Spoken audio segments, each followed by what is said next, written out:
Good morning, seventh graders. I hope you're all doing well.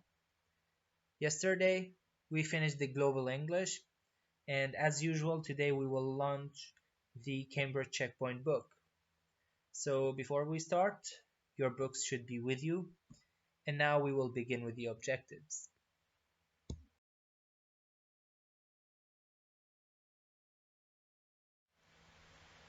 Here are our objectives for today. Of course, we will start a new unit, which is Mysteries and Puzzles. We will read a text as a beginning and we will answer its questions. At the same time, we will introduce some important things in this unit. After that, we will explain irony with all its types, the three types of irony. And finally, we will explain inference. Before we start with the important things, we have a question in the activities part, the first page of this unit. It asks an important question. In what ways is the act of reading narrative like solving a mystery? When you read this narrative, why is it like solving a mystery? This is something that you should think about since our unit for today is all about mysteries. Well, we can answer by saying reading is itself an act of solving a mystery. The clues are there from the beginning of the story, often in the title, as to how it will develop and what its ending might be. And while you read, out of curiosity, to find out what will happen next, you also predict, guess, and draw conclusions. By the way, whenever you predict or make a guess, it's not necessarily that it's right. It all depends on how skillful the writer is to trick you. But it's always useful to make these assumptions, to make these predictions, or simply to guess. That was an important thing that you needed to know about these mysteries that we're going to have in this unit. And another question is, which types of writing keep the reader involved in trying to solve a puzzle? Through your studying in writing or in English, like the one that we teach, you've been introduced to many types of writing. So, which one keeps the reader involved in trying to solve a puzzle? Here we have some types that we're going to give. Crime stories, because you don't know who did it until the end, usually, of course. Spy thrillers, detective stories, quests, the ones that we explained, adventure quests, courtroom dramas, all these types keep the reader involved in trying to solve a puzzle.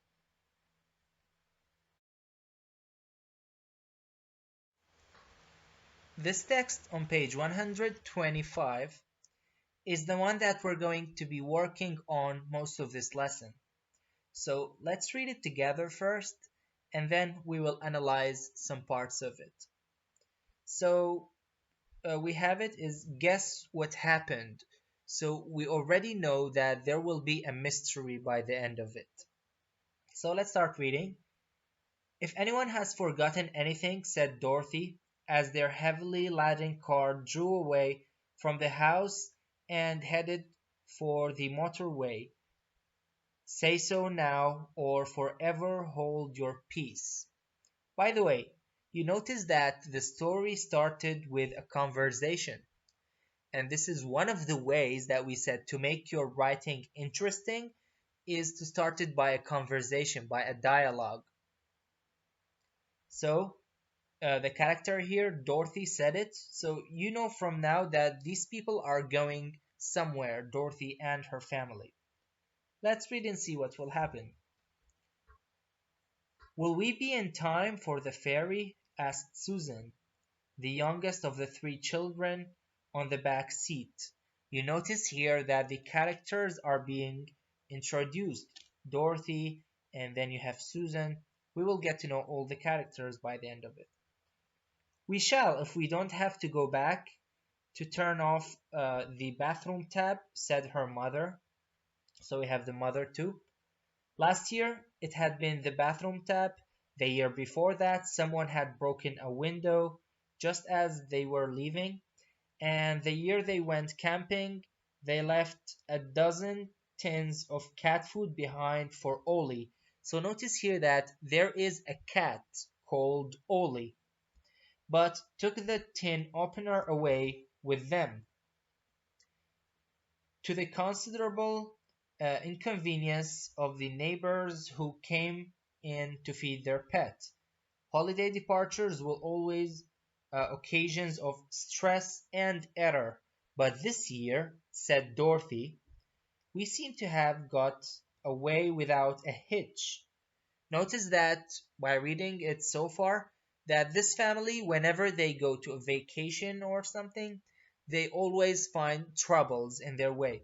However, this year things look to be very good so far. Will you think, or do you think things will be good until the end? Well, most likely no. And then we will talk about the reasons why. So now we will say that uh, touch wood. So she touched the wood. And by the way, this is done to bring luck. She tapped the dashboard. That's plastic. So notice that she thought it's wood, but it's not. It's only plastic. Observed her husband, Adrian, who was driving. Never mind, said Dorothy. I'm not superstitious, by the way. What on earth were you doing half an hour ago? I looked out of the front bedroom window and saw you tearing off up the road in the car. And then about 10 minutes later, I looked out of the back bedroom window and you were in the garden digging. This is a very important thing. Why do you think the man was digging?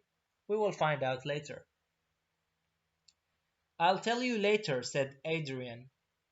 That sounds suspicious, said his eldest, Jonathan. What happened, Daddy? Asked Rosemary, the middle child. Try and guess, said Adrian. It's all, or it will pass the time on the journey. So you have scene one. The man, Adrian, was driving his car really quickly to bring something for the cat. While in scene two, 10 minutes later, the same man is observed digging in his back garden. So, what is the connection between these two events that were happening here? You need to think about that. I will not give you the answer now, but that will be given in exercise 4.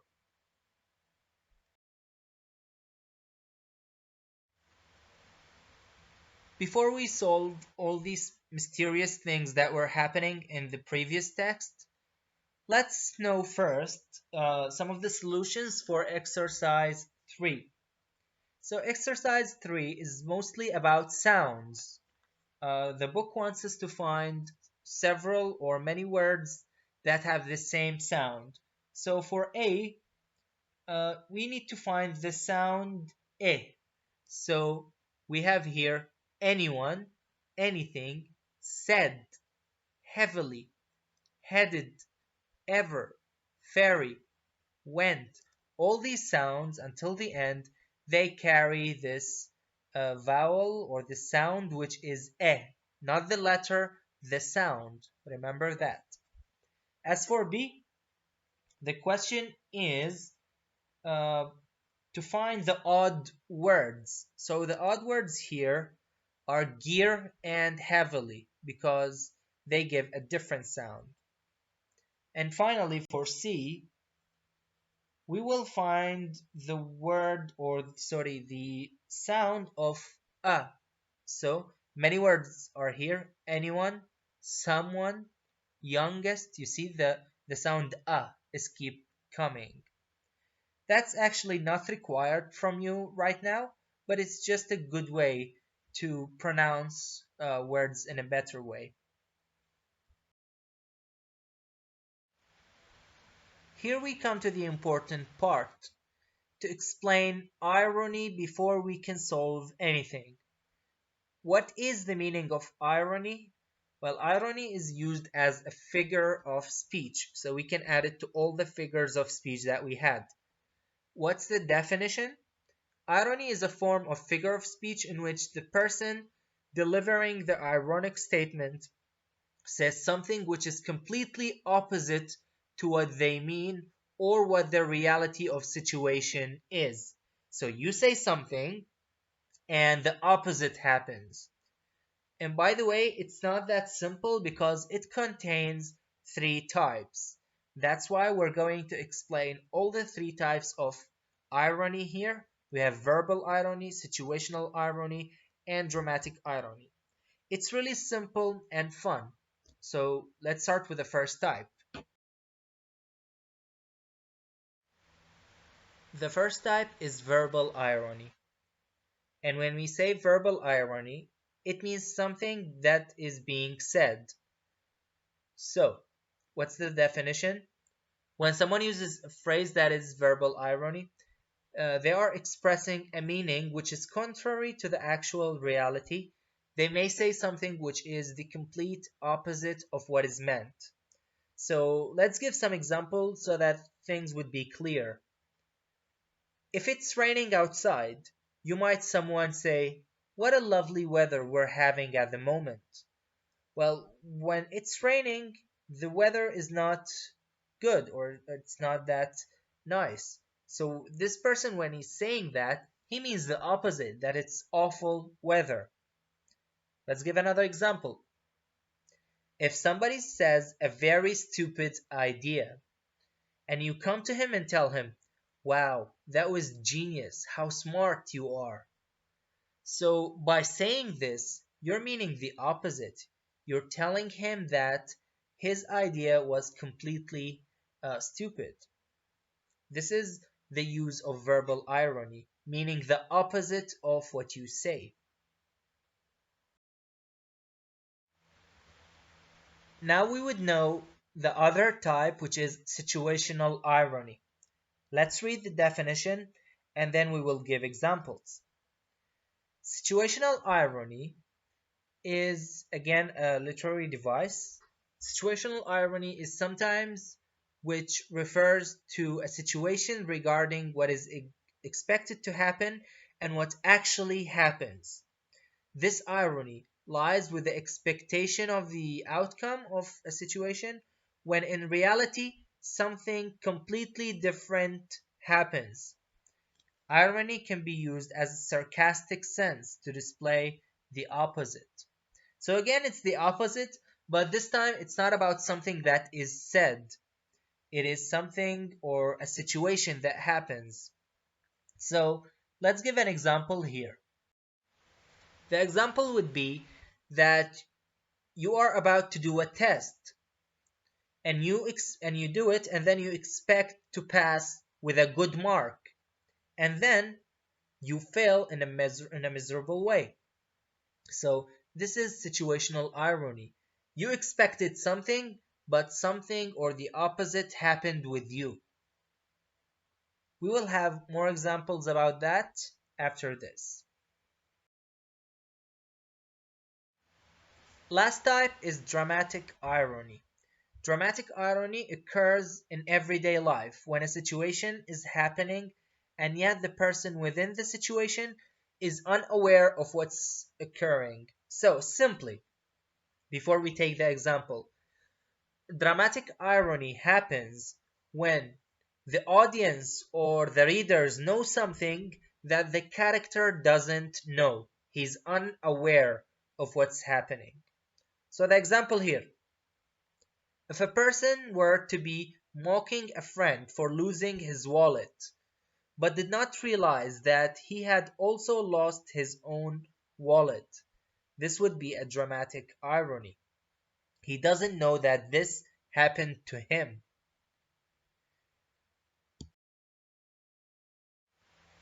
Here we have a quick quiz that you will be doing, and after that I will give you the answers, of course, about irony types. The first one, In real life, an ambulance comes to a woman's house to take her to the hospital, hopefully to save her life.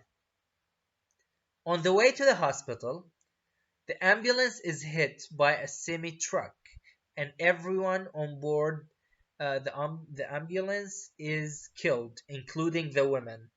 So you expected something, and the opposite happened. What type is this one? True. This one is situational irony. Number two, your mom burned the food, and it's very bad that you cannot eat it. You step up and tell your mom, what a great meal! What type of irony is that? You need to think of it before I give you the answer. If you answered that it's verbal irony, then you are right. He said something, but he meant the opposite, that the meal was totally disastrous. Last one.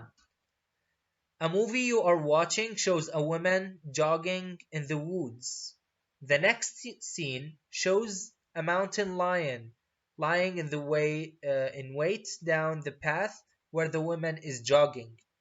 The woman doesn't know this. So what type of irony is that? The answer would be dramatic irony.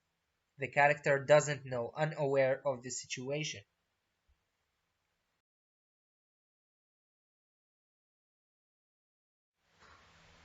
If you're still thinking of the text that we read about Adrian and all the things that happened with him, why was he digging the ground, and what was the mystery that he didn't tell his children and his wife about, this is the last chance for you to think about it before I give you the answer. So, let's give the answer for this question, which was in for A. What do you think happened to Adrian? What are the clues to solve the mystery? Well, we can solve it in one way. The cat was run over by Adrian backing out the car to go and buy some cat food. So notice the irony here. Adrian was driving very fast. At this time, he killed the cat without even noticing. He noticed after he killed the cat. And that's the only explanation of why he was digging in the ground to bury the cat. So Adrian buried the cat in the back garden of his return. We can infer this because nothing else would explain the digging when he returned from his errand, which we associate with the cat and cat food because they have already been mentioned before. As one of the journeys that they have, they forgot to give the cat its food. That's why it's the only explanation that we can put, that Adrian killed the cat without noticing. In this exercise, we will find some ironies in this text. So, some of these ironies are that this year the departure seems to have gone right for once. So, when they thought this, it wasn't actually going very well. It was going in a bad way again because their cat was killed. Number two, another irony. A previous year, they had left the cat food but taken away the tin opener. So how would they open the tins without the tin opener? That's another irony. Number three, Dorothy taps the dashboard, but it isn't wood. It is plastic. That's irony. She does something and it's actually not the thing she thinks is doing. Number four, Dorothy says she isn't superstitious, but then tries to touch the wood.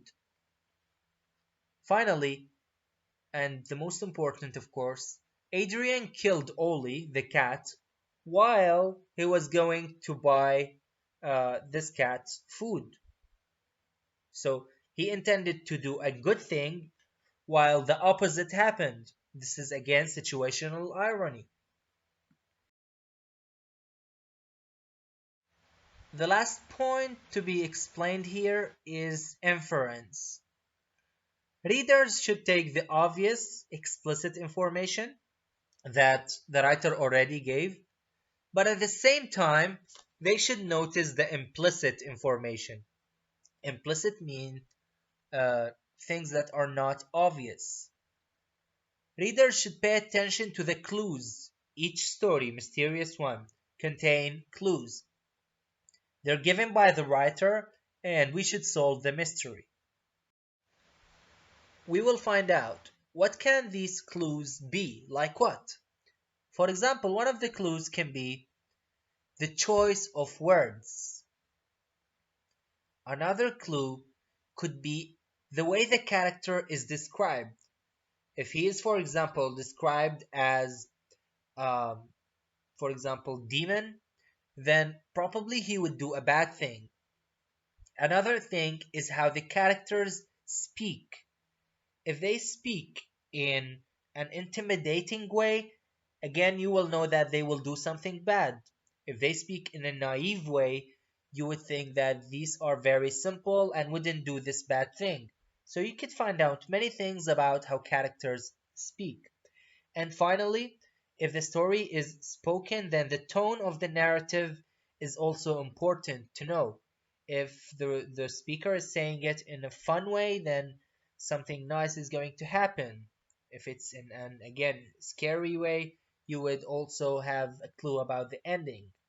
Many other things could help you, like the title and other things that we will discuss later.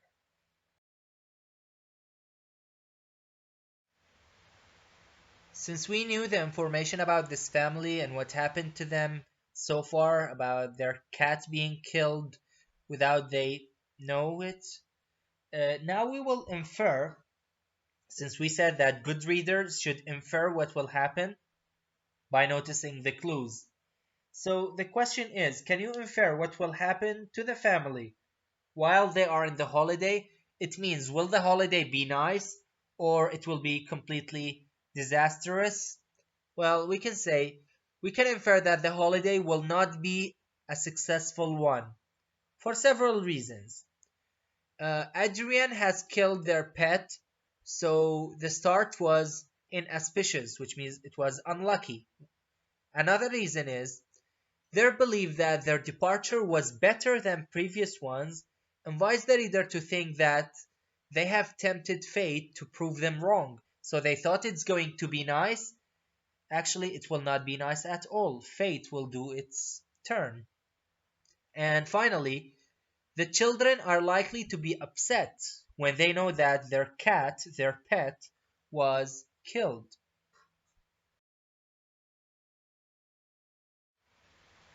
That was all for today's lesson. If you have any questions, please put them in the comments section, especially about the types of irony. If you're wondering and have some difficulties, I will definitely answer all of your questions. And don't forget to put your name so that we know you're watching. See you tomorrow.